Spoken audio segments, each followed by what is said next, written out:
पहले पेटीएम, फिर उसके बाद आईआईएफएल फाइनेंस और फिर कोटक महिंद्रा। अब कुछ ऐसी स्थिति आईसीआईसीआई बैंक में बनती हुई नज़र आ सकती है, क्योंकि यहाँ पे बहुत बड़ी समस्या देखने को मिली है और जिसके द्वारा आईसीआईसीआई बैंक के शेयरों में काफ़ी बुरा इम्पैक्ट पड़ता हुआ नज़र आ सकता है। तो क्या है वो खबर जानेंगे और इस पे बिल्कुल इस खबर को समझने की कोशिश करेंगे बहुत ही बारीकी से कि क्या आने वाले समय में यहाँ पे आरबीआई इस पे एक्शन लेता हुआ नज़र आएगा और क्या यहाँ पे अब आईसीआईसीआई बैंक के शेयरों में बहुत ही सावधान होकर चलने की ज़रूरत है और कंपनी का जो रिज़ल्ट आया है उसका क्या इम्पैक्ट पड़ने वाला है। तो जानेंगे सब कुछ। तो पहले शुरू करते हैं रिज़ल्ट से ही। तो कंपनी के सेल्स में अच्छी ग्रोथ देखने को मिली है। ईयर ऑन ईयर बेसिस पे 24% का बड़ा जंप सेल में आया है और कंपनी का कामकाजी मुनाफा 42% से बढ़ा है। नेट प्रॉफिट कंपनी का 18% से ग्रोथ किया है। कंपनी के नेट प्रॉफिट की बात करें तो कंपनी जो 10,236 करोड़ का जो प्रॉफिट जनरेट करती थी वो अभी बढ़ के 12,200 करोड़ का हो गया है। तो ईयर ऑन ईयर बेसिस पे देखें या क्वार्टर ऑन क्वार्टर बेसिस पे देखें तो नेट प्रॉफिट में अच्छा इजाफा देखने को मिलता है। और अगर हम बात करें कंपनी के परफॉर्मेंस की तो आईसीआईसीआई बैंक के शेयरों ने काफ़ी ठीक ठाक रिटर्न निकाल के दिया है। 6 महीने में लगभग 21% का और 2 साल में 46% का बेहतरीन रिटर्न कंपनी ने जनरेट किया है।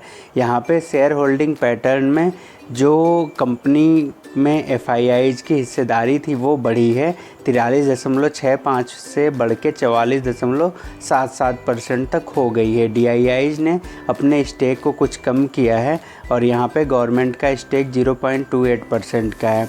तो जो बड़ी खबर निकल के आई है, बहुत ही ध्यान देने वाली बात यह है कि इस समय जैसा कि आरबीआई हर जगह पे बिल्कुल एक्शन लेता हुआ नज़र आ रहा है, बैंक में थोड़ी भी खामियां अगर निकल रही है तो यहाँ पे आईसीआईसीआई बैंक के द्वारा जो है कि 17,000 क्रेडिट कार्ड जारी किए गए थे, उनको जो है पूरी तरीके से ब्लॉक कर दिया गया है। अगर आप भी आईसीआईसीआई बैंक में अभी नए कार्ड धारक हैं तो हो सकता है इसमें आपका भी कार्ड हो। तो होता क्या है कि जब भी कोई क्रेडिट कार्ड वगैरह कंपनी बनाती है तो उसमें मैपिंग की जाती है। तो उस मैपिंग में हुआ क्या कि जैसे जो एप्लीकेशंस थे, जो पुराने क्रेडिट कार्ड होल्डर्स जो ऐप यूज करते थे, उसमें जो नए कार्ड होल्डर्स हुए उनका डाटा पूरा शो हो रहा था। जो पुराने ऐप पे जो पुराने कस्टमर्स थे उनको, नए वाले कस्टमर्स का पूरा डाटा शो हो रहा था। तो यहाँ पे बड़ी खामी जो निकल के आई, सोशल मीडिया पे ये चीज़ें शो होती हुई नज़र आ रही थी। तो यहाँ पे कंपनी ने जब इसको बारीकी से जांचा तो पता चला कि ये सारी चीज़ें सही हैं, ऐसा हुआ है। तो कंपनी ने तुरंत ही एक्शन लिया और नए 17,000 कार्ड को ब्लॉक कर दिया और उसमें कंपनी ने बताया कि किसी भी कार्ड का कोई दुरुपयोग नहीं हुआ है और कुछ खास लोगों ने ये भी जानकारी दी कि ऐसा इस कार्ड से जो भी डाटा लीक हुए हैं उससे कोई किसी का जो बैंक अकाउंट वगैरह से कोई पैसे निकाले नहीं गए हैं। और कंपनी ने ये भी बताया, बैंक ने ये भी बताया कि अगर इससे कोई पैसा निकाला गया है किसी के खाते से तो वो कंपनी जांच करके, बैंक जांच करके उसकी पूरी भरपाई करने को तैयार है।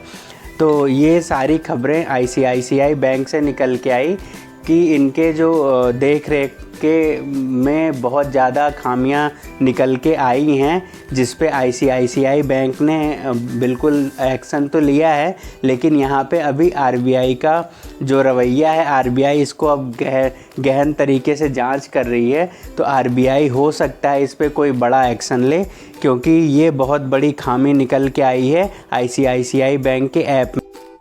तो अब छोटी सी चीज़ जब निकल के आई है तो आरबीआई अब हर एक चीज़ को बहुत ही बारीकी से जांचेगा और अगर कोई बड़ी खामी निकलती है तो आरबीआई इस पे बड़ा फ़ाइन या बड़ा एक्शन लेता हुआ नज़र आएगा, जिससे आने वाले समय में आईसीआईसीआई बैंक का रिज़ल्ट भले ही अच्छा आया है लेकिन शेयरों पे बुरा इम्पैक्ट पड़ता हुआ नज़र आ सकता है।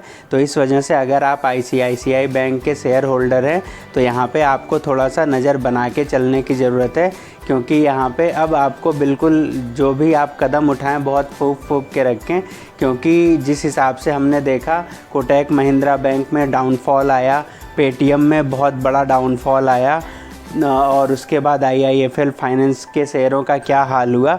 तो अगर RBI का कोई एक्शन ICICI बैंक को लेके आता है तो यहाँ पे भी बहुत बुरी स्थिति बनती हुई नज़र आ सकती है। तो बिल्कुल सावधान और सतर्क होकर चलें। धन्यवाद।